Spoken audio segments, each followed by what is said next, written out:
Salam Indonesia. Assalamualaikum warahmatullahi wabarakatuh. Selamat siang menjelang sore pemirsa Jogja TV. Bagaimana kabar Anda hari ini?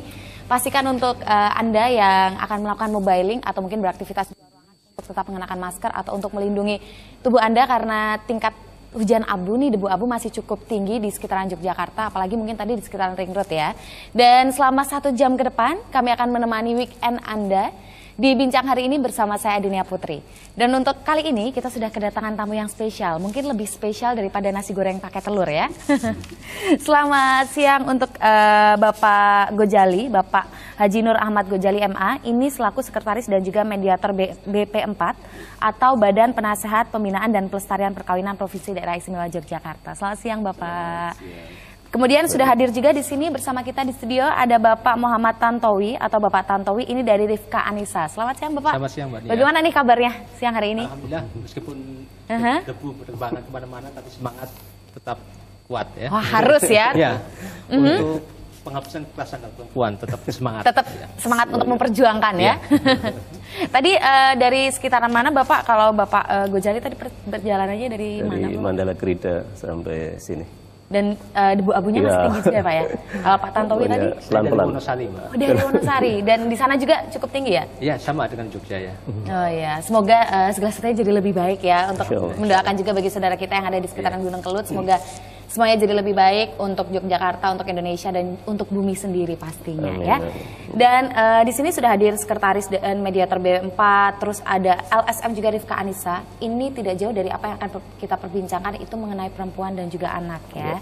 Mungkin boleh memperkenalkan nih, kalau Rifka Anissa sendiri ini sebenarnya satu lembaga, bisa dibilang LSM ya Pak ya? LSM ini sudah cukup lama berdiri ya Pak ya? Ya. Udah dari tahun sejak 1993 ya kami berdiri. 1993. Ya. Tapi awal mulanya itu kalau tidak salah dari perkumpulan dulu kemudian berkembang jadi satu organisasi gitu ya Pak ya? Iya.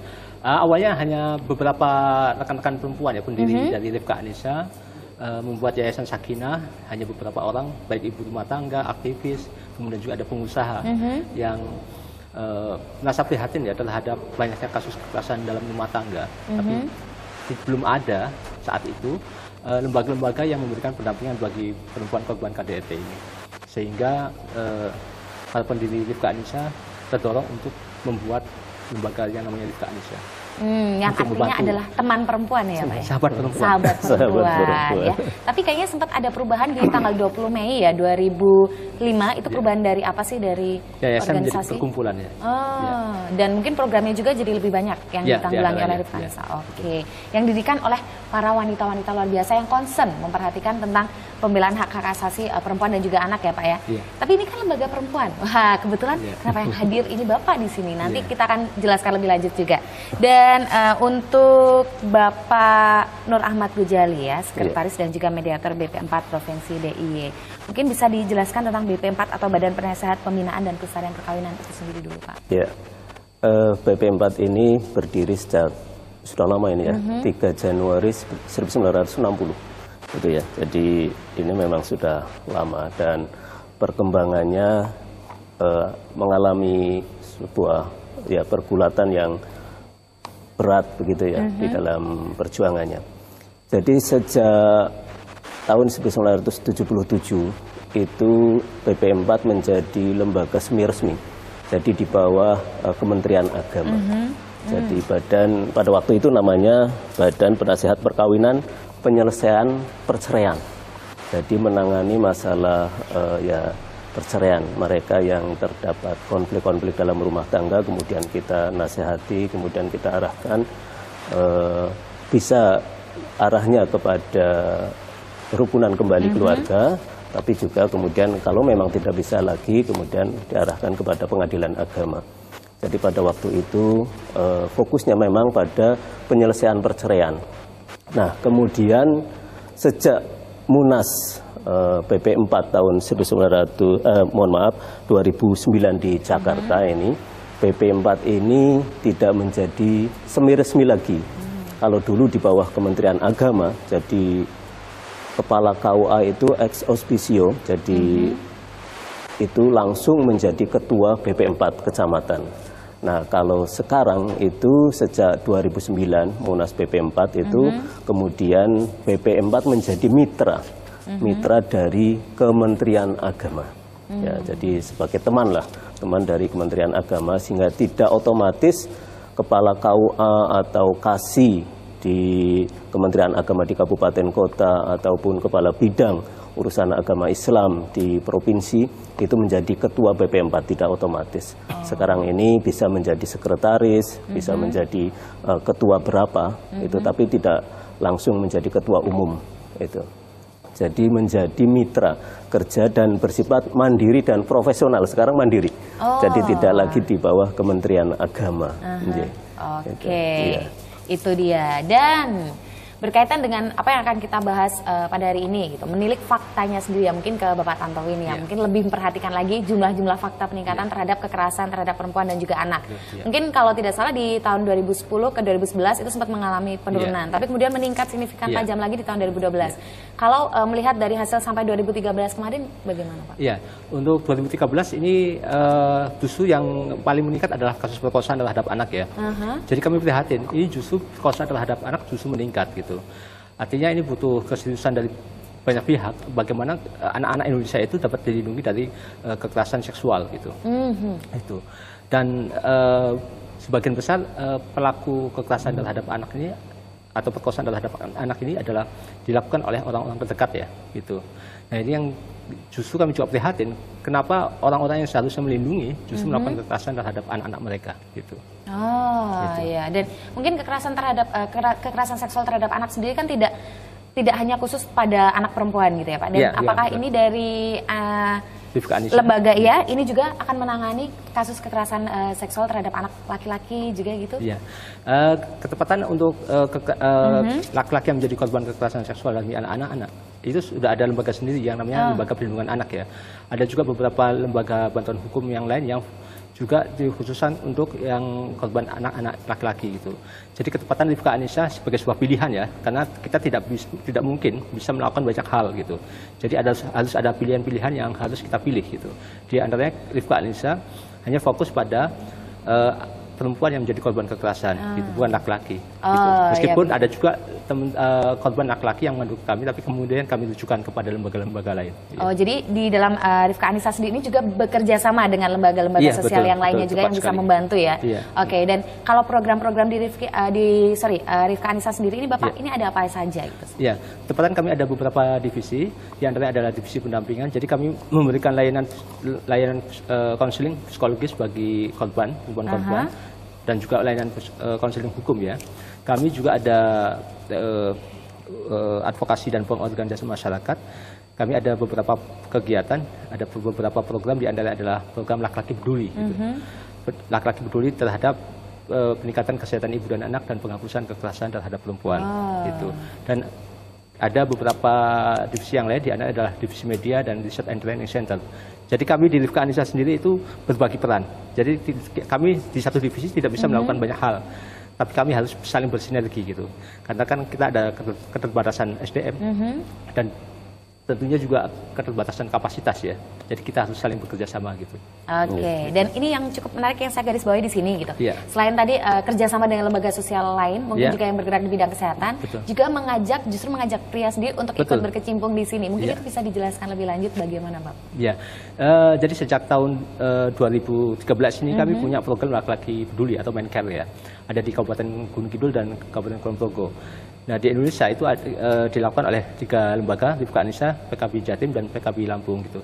Nah dengan program Mencare ini kami mendorong keterlibatan laki-laki, bagaimana mereka mau terlibat dalam pengasuhan terhadap anak-anak mereka gitu. Jadi yang namanya anak terkait dengan pengasuhan tidak hanya tanggung jawab istri, tapi juga tanggung jawab suami gitu. Dan semakin ayah itu terlibat dalam pengasuhan, akan semakin dekat secara emosional dengan anak. Begitu juga anak terhadap ayahnya juga akan semakin dekat kedekatan emosinya gitu. Dan itu baik bagi tumbuh kembang anak ke depannya gitu. Nah, berarti perlu diperhatikan juga untuk dari berbagai pihak juga untuk ikut mengurangi tingkat kekerasan terhadap perempuan dan juga anak ya Bapak ya. Dan mungkin ini tadi sebagian besar kekerasan yang tadi dilihat dari kasus fakta terakhir 2013 itu banyak terjadi kekerasan terhadap anak yang dilakukan sama orang-orang yang terdekat atau mungkin keluarga. Nah, ini biasanya kalau dari BP4 sendiri ini apa saja fakta-fakta yang mempengaruhi terjadinya kekerasan dalam satu keluarga itu Pak? Terima kasih Mbak. Jadi BP4 ini kan ada 3 program melalui 3 unsur program. Yang pertama adalah formal, itu melalui pendidikan baik di sekolah maupun madrasah, itu ya. Jadi kita tanamkan bahwa anak-anak ini harus bisa menjaga perilaku, khususnya mohon maaf sekarang ini yang namanya pernikahan anak itu meningkat ya. Itu karena ya tadi barangkali tidak bisa menjaga dirinya sehingga kemudian ada pergaulan bebas dan mungkin ya perilaku-perilaku menyimpang di dalam masalah seksual itu. Sehingga itu perlu kemudian diantisipasi.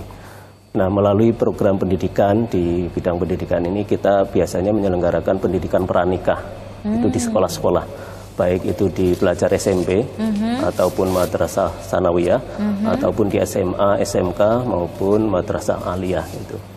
Jadi kita bekerja sama dengan sekolah-sekolah itu. Biasanya memang kalau di tingkat SMP itu dilakukan oleh BP4 di tingkat kabupaten kota. Jadi madrasah sanawiyah ataupun SMP itu dilakukan oleh BP4 di kabupaten kota. Kemudian yang tingkat provinsi atau DIY itu kami melakukan kerjasamanya dengan madrasah aliyah ataupun sekolah menengah atas begitu.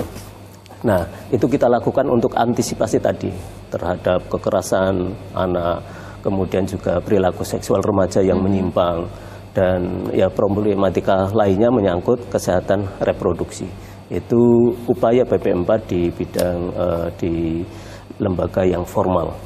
Nah, kemudian di lembaga yang non formal atau di masyarakat, kita mengembangkan suatu usaha namanya gerakan, itu Desa Binaan Keluarga Sakinah yang bekerja sama dengan Kementerian Agama. Jadi Desa Binaan Keluarga Sakinah itu merupakan instruksi Gubernur nomor 10 tahun 1993. Itu kita menggerakkan desa-desa untuk kemudian dicanangkan menjadi Desa Binaan Keluarga Sakinah. Nah, diharapkan tadi perilaku-perilaku yang barangkali tidak sesuai dengan ajaran agama, anak-anak remaja yang mungkin terjadi kenakalan di sana, kemudian perilaku-perilaku yang tidak selaras dengan agama itu kita hindari, kita cegah melalui gerakan Desa Binaan Keluarga Sakinah. Nah, di sana nanti ada tim penggeraknya, di masing-masing desa itu ada tim gerak, kemudian ada kader-kader motivator yang insya Allah membimbing di masing-masing masjid atau di masing-masing kelurahan di Jogja ini. Baik, Bapak Gojali. Menarik sekali ya, ternyata sudah banyak sekali yang dilakukan oleh pihak BP4 sendiri untuk mengurangi ini apa ya, peningkatan usia pernikahan di bawah umur ya, Pak ya? Di bawah umur. Oke, nanti akan kita lanjutkan lagi bincang hari ini dan kita juga mengundang untuk para pemirsa Jogja TV untuk berinteraksi bersama kita via telepon di 451666 atau di 0274 451 777 setelah iklan-iklan berikut ini.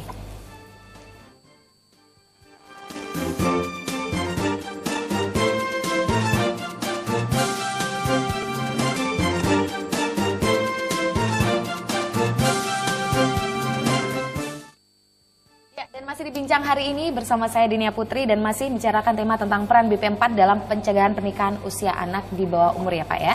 Dan masih bersama saya di sini ada Bapak Nur Ahmad Gojali dari Sekretaris dan juga Mediator BP4 Provinsi Daerah Istimewa Yogyakarta dan juga Bapak Muhammad Tantowi dari Lembaga Rifka Anissa ya.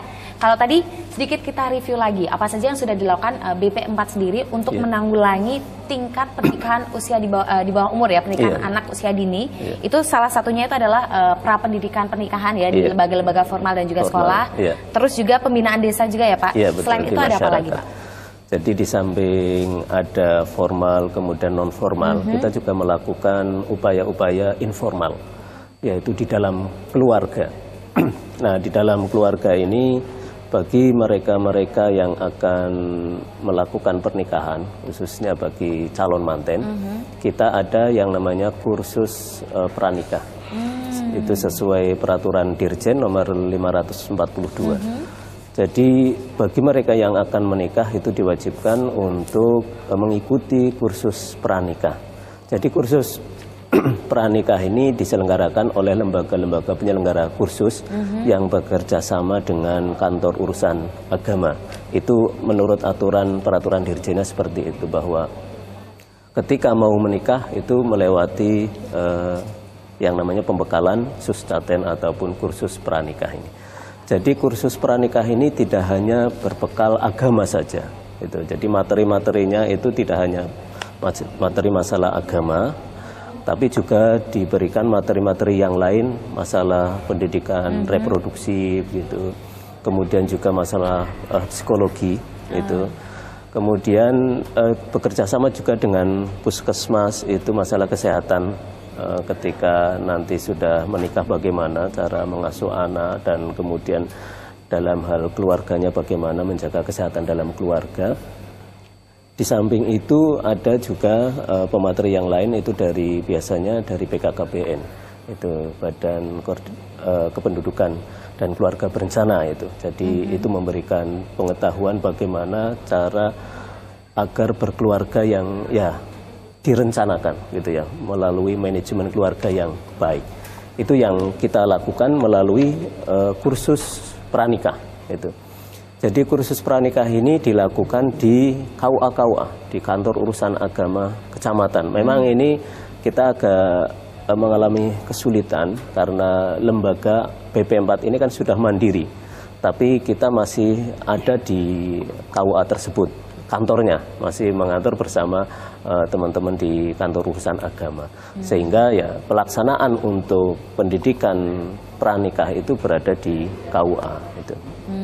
Nah, memang di beberapa KUA kita mengalami, mohon maaf, ada kelemahan-kelemahan di dalam hal pendidikan kursus pranikah ini. Mungkin tidak sesuai peraturan Dirjen yang seharusnya minimal 18 JPL, itu 18 jam pelajaran, tapi barangkali yang disampaikan itu kurang dari itu. Sebenarnya memang baiknya atau lebih akan meningkat itu apabila pengetahuan khususnya bagi calon manten itu melalui kursus tersebut secara optimal.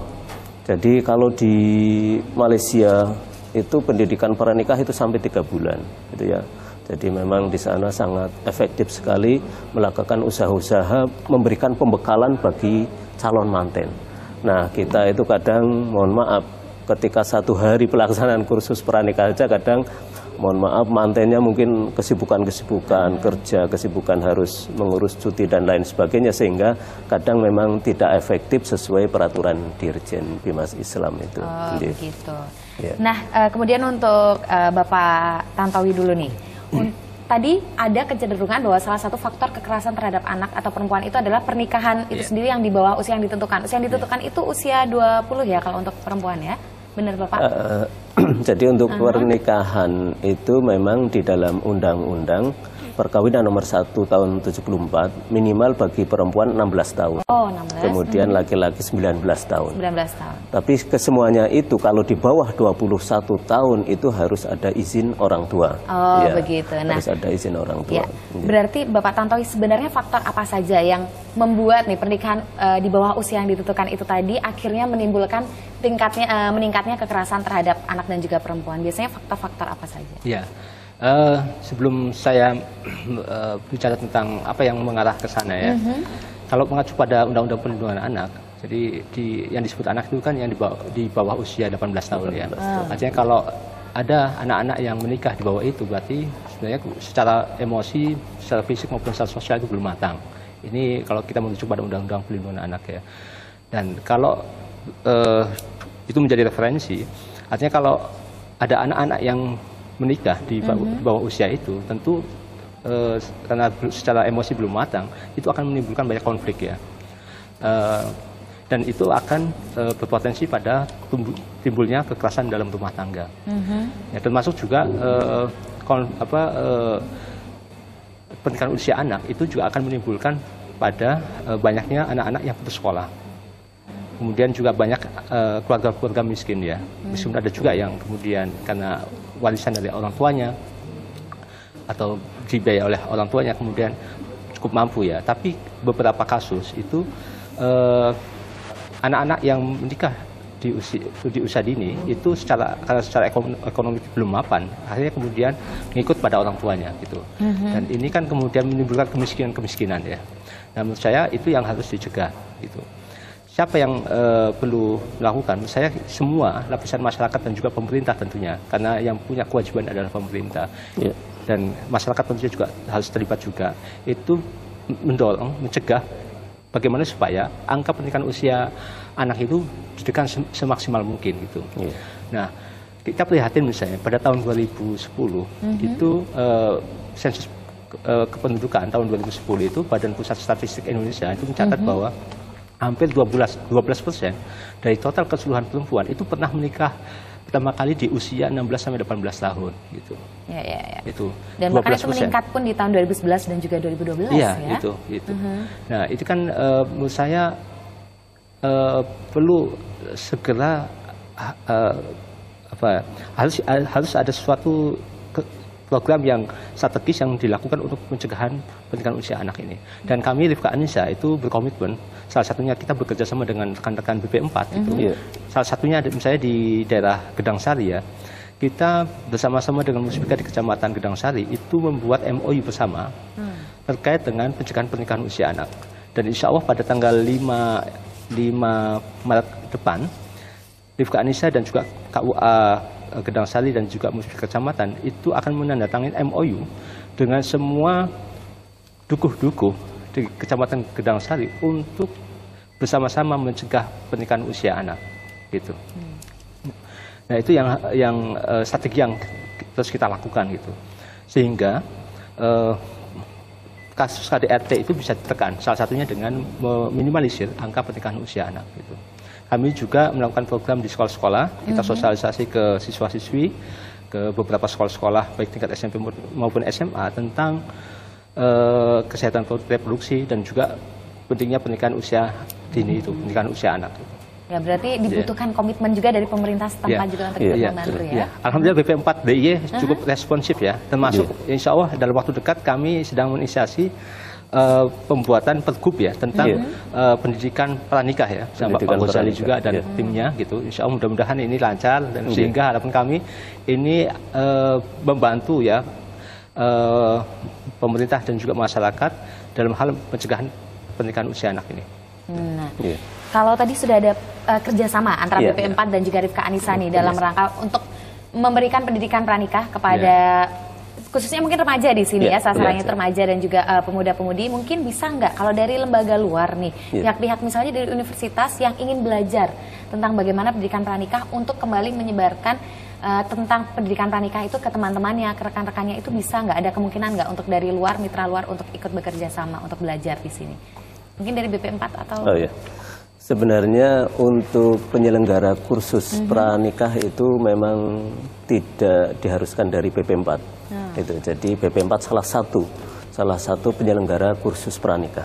Boleh lembaga-lembaga lain, lembaga keagamaan, mungkin ormas baik NU, Muhammadiyah ataupun lembaga lainnya, lembaga-lembaga agamaan yang sudah diakreditasi untuk menjadi penyelenggara kursus bisa menyelenggarakan kursus. Jadi di sanalah nanti mungkin seseorang yang akan menikah ataupun remaja usia nikah yang di bawah minimal 16 tahun dan 19 tahun itu bisa mengikuti kursus yang diselenggarakan oleh lembaga-lembaga tersebut. Jadi tidak hanya BP4. Nah, jadi mereka bisa saja mungkin dari remaja masjid itu mengikuti kegiatan itu, ataupun mahasiswa itu bisa mengikuti kursus pranikah. Jadi ketika sudah memiliki sertifikat kursus itu, nanti ketika mau menikah itu sudah tidak lagi dia mengikuti kursus pranikah yang diselenggarakan oleh lembaga sejenis begitu, karena sudah punya sertifikat itu. Ya, jadi boleh-boleh saja. Kalau sudut pandang yang bilang ini kalau mau belajar pranikah berarti harus mau yang nikah, itu nggak benar ya Bapak ya, tidak harus ya. Tapi yang mungkin ingin lebih tahu dan juga mungkin ingin membantu LSM untuk menyebarkan juga bisa ya Bapak ya. Bisa. Kalau untuk bergabung di Rifka Anissa sendiri, ini masih bisa nggak sih? Terus syaratnya biasanya apa sih? Kami sangat terbuka ya, sangat senang apabila ada elemen masyarakat dari manapun itu yang bersama-sama untuk penghapusan kekerasan terhadap perempuan. Kami sangat senang sekali, karena semakin banyak akan semakin banyak pula hasil yang kita dapatkan nantinya ke depan itu.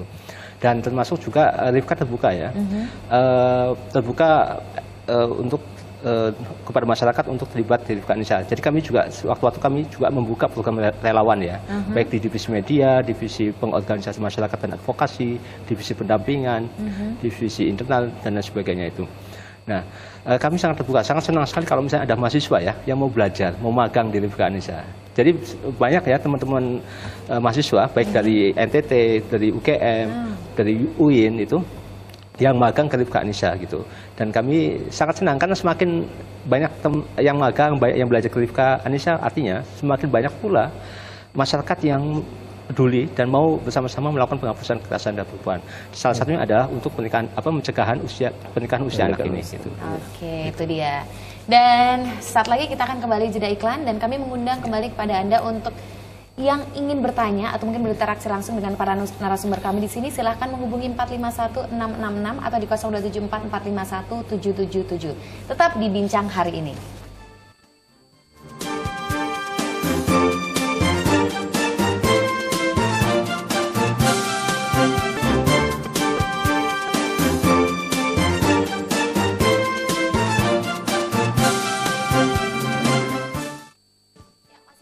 Hari ini mengenai pernikahan usia anak yang akhirnya nih meningkatkan kekerasan di dalam keluarga terhadap perempuan dan juga anak secara signifikan. Yang sudah kita bahas tadi penanggulangannya. Nah, sekarang sambil menunggu interaksi dari Anda di 451666 atau di 0274451777 ingin tahu nih cara mengatasi atau solusi ketika memang ada korban, ini baik perempuan ataupun anak dari keluarga yang mungkin salah satunya faktor yang mengakibatkannya adalah karena mereka menikah di usia anak ini, Bapak. Biasanya ketika datang di Rifka Anissa, lalu apa yang akan dilakukan oleh pihak dari Rifka Anissa? Ya, terima kasih, Mbak. Jadi di Rifka Anissa itu ada layanan konseling ya bagi laki-laki maupun bagi perempuan itu. Tapi laki-laki ini sini bukan sebagai korban ya. Tapi misalnya kalau ada keluarga yang ada konflik gitu, kemudian tidak bisa diselesaikan oleh mereka, Rifka Anissa siap untuk menjadi mediator lah gitu. Kalau dalam istilahnya PP4 itu. Gitu. Nanti yang laki-laki dikonseling oleh konsel laki-laki, yang perempuan dikonseling oleh konsel perempuan. Kita pertemukan, kita dudukkan persoalannya apa, kemudian kita pertemukan gitu, sehingga kemudian ada win-win solution ya, yang kemudian bisa dilakukan bersama-sama gitu. Oke, baik. Tahap penanggulangan mengatasi pertama mungkin lewat mediasi dulu ya. Nanti akan kita lanjutkan lagi lebih lanjut. Tapi sudah ada yang tergabung di line telepon kita. Halo, selamat sore. Halo, selamat sore. Dengan Ibu siapa? Saya Bu Dengan Ibu? Ibu. Oh iya, Ibu. Lalu pertanyaannya? Ya, Bapak, narasumber yang terhormat. Ya, Bu. Saya mendukung tadi beberapa peran akan untuk mencegah adanya pernikahan anak-anak. Namun persoalan yang terjadi selama ini, kebetulan saya juga pendidik gitu ya. Iya, Bu. Yang terjadi selama ini itu terjadinya pernikahan anak-anak di usia anak-anak itu karena terjadi kehamilan lebih dulu. Mungkin anak SMP, anak SD atau anak SMA hamil dengan temannya satu kelas misalnya seperti itu. Nah, persoalan-persoalan seperti ini sehingga yang perlu disentuh kan bukan personil anaknya saja. Berarti kan termasuk orang tua, dan tidak semua orang tua itu kan memahami ya bagaimana untuk mendidik anaknya agar tidak melakukan hal-hal, meskipun selalu dikatakan bahwa moral sebagai filter moral seperti, tapi kan tidak semua orang tua kita ini terdidik begitu. Itu yang pertama. Yang kedua, setelah menikah, baik itu yang sudah menikah usia tua saja, dalam arti usia sudah matang gitu Bapak, tetapi menjaga kelangsungan pernikahannya itu wilayah sekarang ini, sehingga angka perceraian itu banyak sekali. Jadi, dan maaf ya, sebagian besar ini bukan menuduh bapak-bapak jelek ya, masih bapak-bapak yang baik juga banyak. Tapi persoalan yang terjadi itu sering dimunculkannya karena laki-laki selingkuh. Ya, perempuan selingkuh juga ada sih, tapi sebagian besar itu laki-laki memulai dulu selingkuh. Nah, sehingga kekejaman di dalam keluarga ini dimunculkan karena seperti itu, sehingga apakah tidak sekedar hanya sebelum mau menikah, tetapi bagaimana setelah menikah untuk menjaga kelangsungan pernikahan ini, usaha-usaha dan yang perlu dilakukan begitu, meskipun ini semua adalah tanggung jawab masyarakat. Terima kasih Bapak, mohon maaf. Ya, terima kasih Bu. Bu. Ya, terima kasih untuk Ibu yang tadi mungkin mempertanyakan tentang ini faktor salah satu pernikahan usia anak kita adalah hamil di luar nikah, atau mungkin bisa dibilang juga pre-marriage pregnancy gitu kan, kehamilan di luar nikah. Ini bagaimana, lalu bagaimana Bapak dari BP4 ataupun dari Rifka Anissa untuk menghimbau para orang tuanya sendiri? Mungkin silakan dari Bapak siapa? Bapak Tantowi? Ya, jadi betul Bu, pernikahan usia anak itu banyak dilakukan karena hamil duluan. Hampir 90% itu data yang di Yogyakarta ya, Pengadilan Agama Yogyakarta, itu kalau tidak salah 90% itu karena hamil duluan nikah anak-anak itu sebut gitu. Nah ini kan memprihatinkan. Kita perlu melihat kenapa mereka melakukan hubungan seksual di luar nikah ini gitu. Jadi itu yang menurut saya harus dilihat gitu. Banyak faktor tentunya ya, banyak faktor.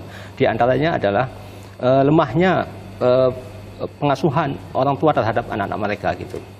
Mungkin karena alasan ekonomi orang tua kemudian keduanya bekerja gitu. Tapi kemudian lupa bahwa mereka punya tanggung jawab untuk memberikan pengasuhan dan pendidikan bagi anak-anak mereka.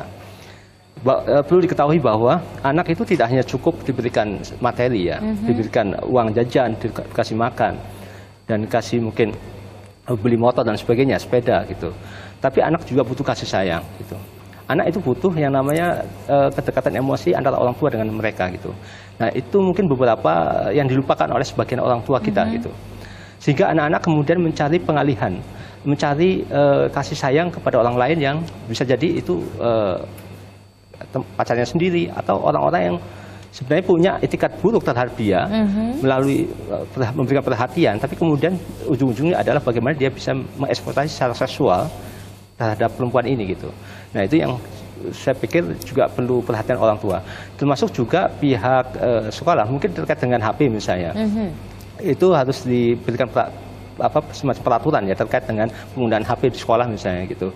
Karena beberapa laporan di kami ada guru-guru yang melaporkan bahwa ada anak SD ketika dicek HP-nya itu di dalamnya ada gambar-gambar porno, ada video porno gitu. Nah ini sangat memprihatinkan sekali. Siapa yang kira-kira yang mau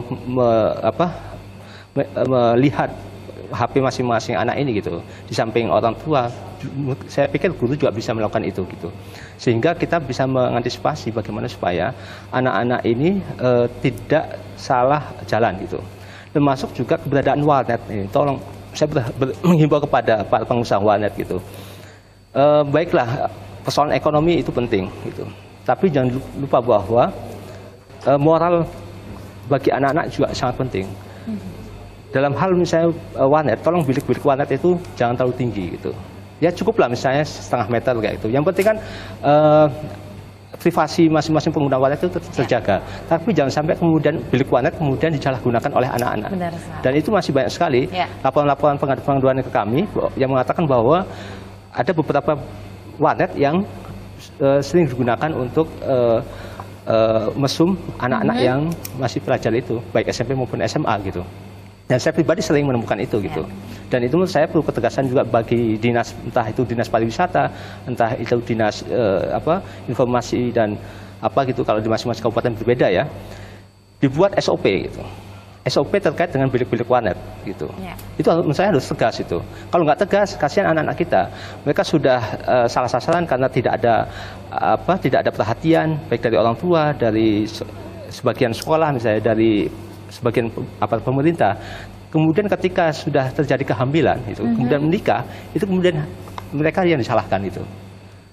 Ini kan kasihan sekali bagi anak-anak kita, anak Indonesia ini. Mereka kemudian diarahkan berbuat salah, ya tanda menurut saya kan dalam tanda kutip itu diarahkan untuk anak-anak berbuat salah kan gitu. Tapi kemudian setelah melakukan kesalahan, anak-anak kemudian justru dihakimi gitu. Gitu, kamu nakal, kamu itu tidak benar gitu. Menurut saya itu tidak tepat juga. Kita sebagai orang dewasa harus mengkoreksi apa yang menjadi tanggung jawab kita misalnya. Ya harus kita lakukan. Salah satunya adalah untuk pencegahan pernikahan usia anak gitu. Dan BP4 itu kan hanya satu elemen saja di negara ini gitu. Kalau hanya BP4 saja yang bekerja, menurut saya juga mustahil juga.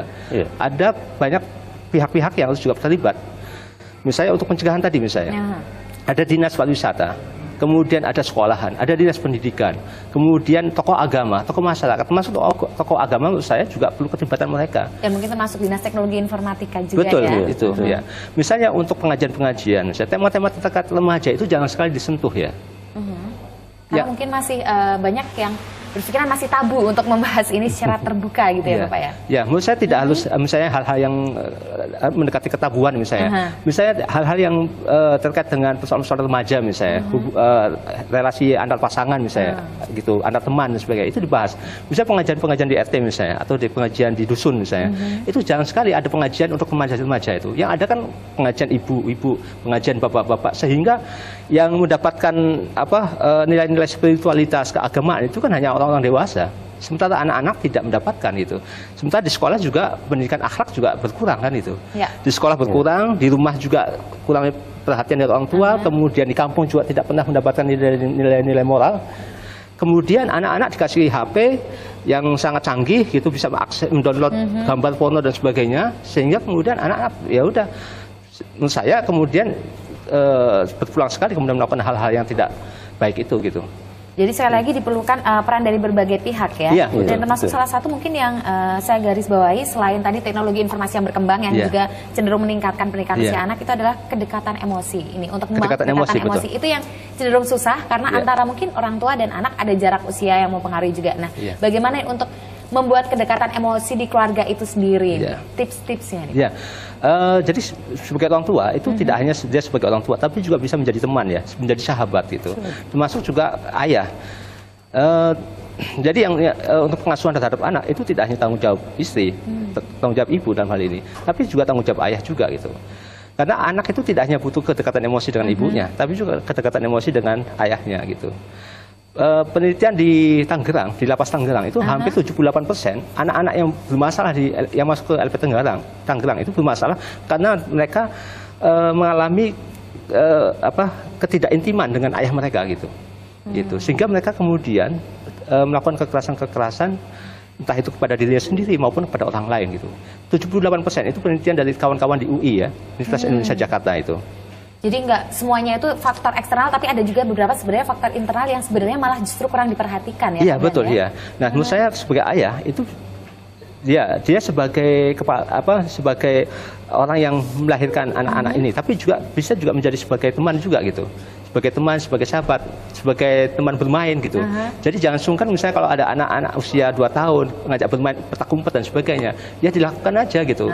Jadi kita yang harus kemudian bisa memahami kebutuhan anak-anak. Jangan sampai kemudian kita berharap anak-anak supaya sesuai dengan kita, karena mereka belum pernah saat usia 2 tahun itu belum pernah usia 40 tahun misalnya.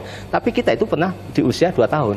Nah, kita yang harus kemudian bagaimana bisa merespon kebutuhan anak-anak kita itu gitu. Iya, nanti juga kita akan mendengarkan pendapat dari Bapak Ghazali mengenai banyaknya tingkat perceraian ini ya, termasuk salah satu faktor karena perselingkuhan itu.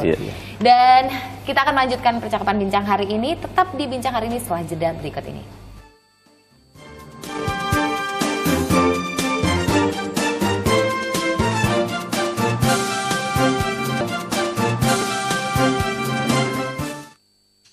Terima kasih untuk masih tetap setia di bincang hari ini, dan perbincangan kita mengenai pernikahan usia anak ini semakin menarik saja karena semakin melibatkan banyak media, banyak pihak yang harus turut serta ya untuk menanggulangi hal ini. Dan sekarang kita akan membahas dari BP4 sendiri. Kalau tadi pertanyaan dari Ibu tentang banyaknya hamil di luar nikah, peran orang tua itu, dan mungkin tingkat perceraian itu sendiri.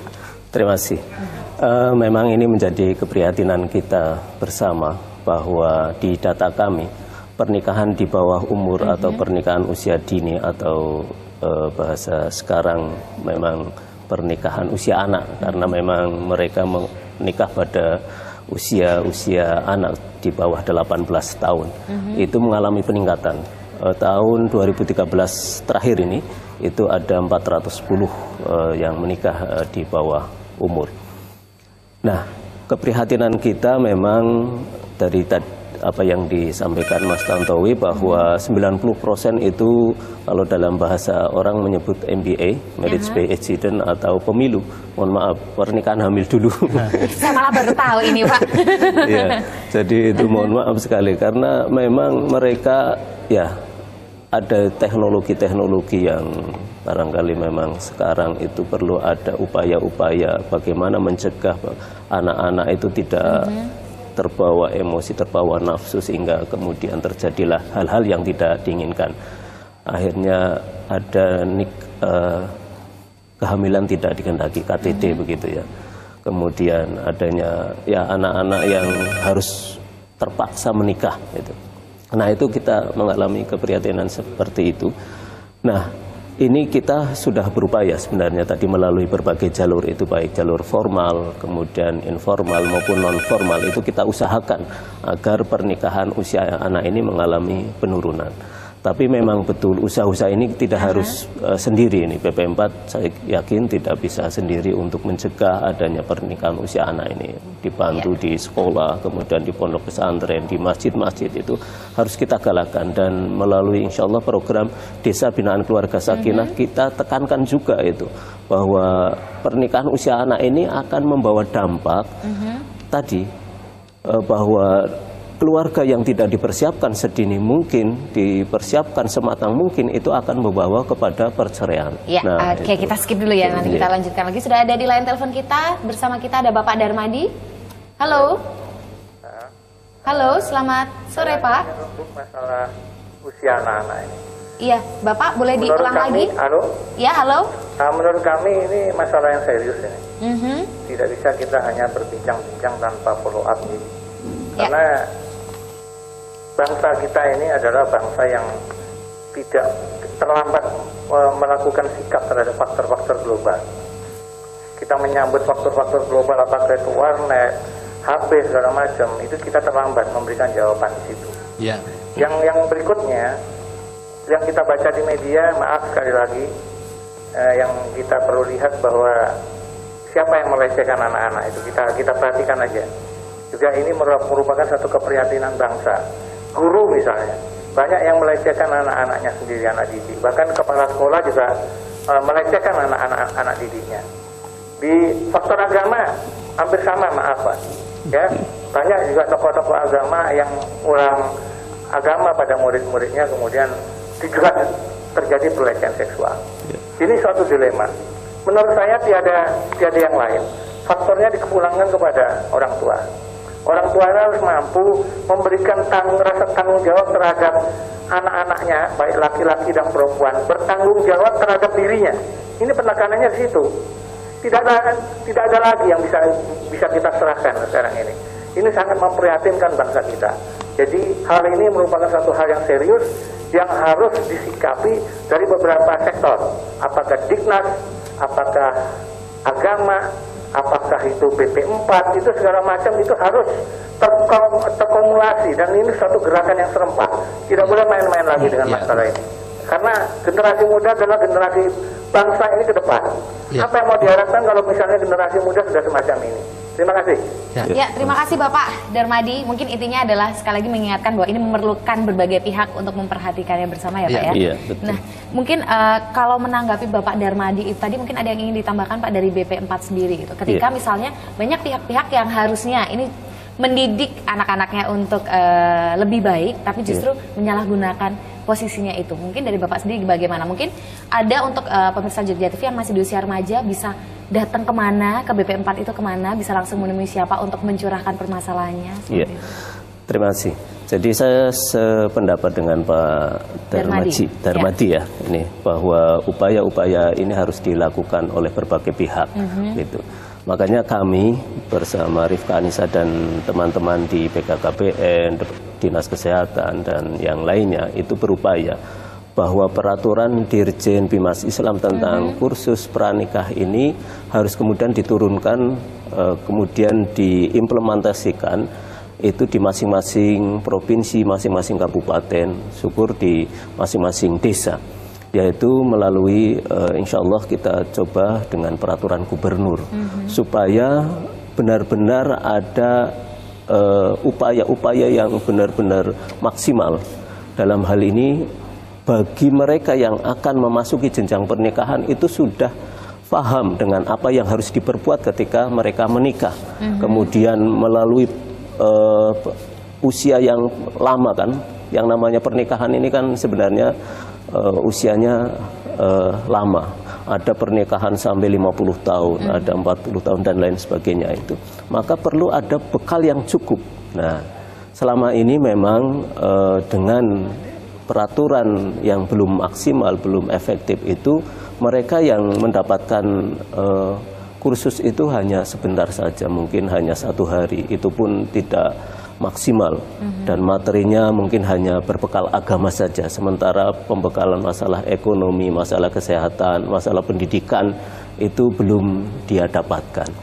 Nah, saya setuju bahwa ini perlu dilakukan oleh berbagai pihak. Dan upaya kami, memang kami kan ada di KUA, di kantor urusan agama kecamatan. Tapi tidak hanya itu saja, kami berupaya bahwa bekerja sama dengan lembaga-lembaga yang lain. Sebagai contoh Dewan Masjid Indonesia, itu kami berupaya agar masjid-masjid ini bisa memberikan bekal yang cukup juga. Jadi mohon maaf kalau di rekan-rekan non-muslim itu ada pendampingan melalui gereja-gereja. Nah, kita harapkan bahwa masjid-masjid ini memberikan pembekalan juga bagi umatnya yang ada di sekitarnya yang mau menikah, untuk memberikan bekal yang cukup bagi mereka yang akan memasuki jenjang rumah tangganya ini. Maka insya Allah melalui masjid-masjid itu mereka ada kedekatan emosionalnya dengan masjidnya. Kemudian dari masjid itu juga akan memberikan bekal-bekal yang cukup untuk masuki gerbang rumah tangga. Nah, tidak terasa sudah 1 jam berlalu ini Bapak. Mungkin kembali lagi poinnya adalah ketika ada masyarakat Jogja TV yang ingin lebih action gitu ya, seperti kata Pak Darmadi, kalau cuma talk only no action sama aja. Nah, yang ingin action, ingin lebih tahu, ingin belajar baik tentang pernikahan ataupun tentang remaja, tentang anak, itu bisa kalau menghubungi BP4 itu bisa kemana? Iya, kalau di BP4 di KUA kecamatan terdekat. Kemudian kalau di kabupaten di Kementerian Agama kabupaten kota itu, kemudian kalau di provinsi, kami di provinsi di DIY itu di Jalan Sukonandi nomor 8 Yogyakarta. Ya. Bagaimana kalau Rifka Anissa nih, bagaimana ketika ada orang tua, karena ternyata tadi setelah ngobrol ada juga sesi untuk ayah ya, dan itu tidak bersistem dengan pengguruan tapi dengan refleksi. Mungkin banyak yang tertarik, bisa langsung datang kemana, syaratnya apa saja? Ya, untuk masyarakat yang tertarik dengan apa yang kami lakukan itu bisa datang ke Rifka Anissa di Jalan Jambuan 4 Kompleks Jatimulyo Indah, atau telepon 0274 55333. Ya, tiganya 4 kali ya. Lalu juga kita ada web Facebook Laki-laki Peduli ya. Jadi di situ kita diskusi tentang bagaimana menjadi laki-laki, termasuk juga bagi remaja ya, bahwa menjadi remaja laki-laki itu semakin Anda bertanggung jawab, semakin Anda laki-laki. Nah, ini ya kita untuk mengkanter cara berpikir remaja sekarang, bahwa semakin mensetubuhi banyak perempuan itu semakin laki-laki. Karena kami pernah menemukan itu gitu. Di beberapa geng laki-laki remaja itu kami pernah menemukan, sehingga kami kemudian ingin mengkantor paradigma berpikir seperti itu gitu, bahwa semakin Anda bertanggung jawab, semakin Anda laki-laki. Termasuk juga bagi kelompok ayah ya. Ayah, semakin Anda bertanggung jawab, semakin Anda peduli, semakin Anda laki-laki. Itu dia ya. Kekerasan terhadap perempuan memerlukan kepedulian dari berbagai pihak, dan sudah ada lembaga-lembaga di mana Anda bisa ikut serta untuk mengurangi tingkat pernikahan usia anak yang nantinya akan meningkatkan jumlah kekerasan terhadap perempuan dan anak ya. Terima kasih untuk Bapak Gojali, terima kasih untuk Bapak Tantowi untuk waktunya. Terima kasih juga untuk Anda pemirsa Jogja TV yang ada di rumah yang sudah menyaksikan bincang hari ini selama 1 jam. Saya Denia Putri dan salam Indonesia.